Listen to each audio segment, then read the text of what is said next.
தேவனே, இன்று என்னை உருமாற்றும். டிசம்பர் மாதம் 5ஆம் தேதி. பரலோக வாசல்களை திறவுங்கள்.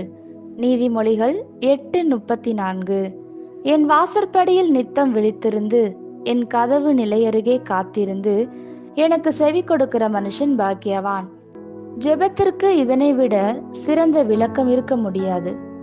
செவி கொடுத்தல், விழித்திருத்தல், காத்திருத்தல். ஜெபம் என்பது செவி கொடுத்தல்.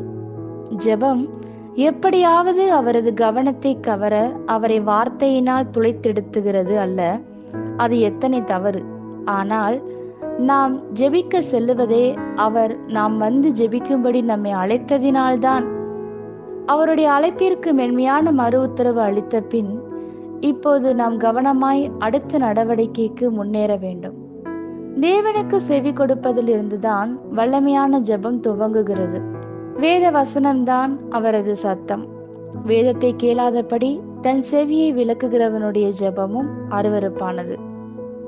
ஜெபம் தேவனுடைய நியமம்.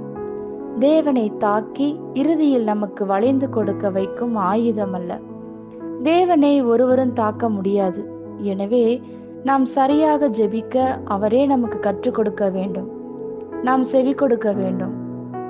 எபிரேய கலாச்சாரத்திலே வாசற்படிகள் வெளிப்புற சுவர்களிலும் கதவுகள் உட்புற சுவர்களிலும் அமைக்கப்பட்டிருக்கும். தேவன் வாசம் பண்ணும் ஸ்தலத்தில் அவரை சந்திப்பது வாசற்படியில் நித்தம் விழித்திருப்பதில் துவங்குகிறது. தூங்காமல் தொடர்ந்து தேவனுக்காக விழித்திருப்பது வானத்தின் கதவுகளை உங்களுக்காக திறக்கும். வேலைக்காரர்கள் கதவின் அருகே காத்திருப்பார்கள். அர்ப்பணிக்கப்பட்ட இருதயத்தோடு அவரது வார்த்தையை பெற்றுக்கொள்ள ஜாக்கிரதையாய் அவரை தேடும்போது நிச்சயமாகவே அவரை கண்டுபிடிப்பீர்கள். விழித்திருத்தல், அர்ப்பணிப்பு மற்றும் செவி கொடுக்கும் இருதயம். ஆமேன்.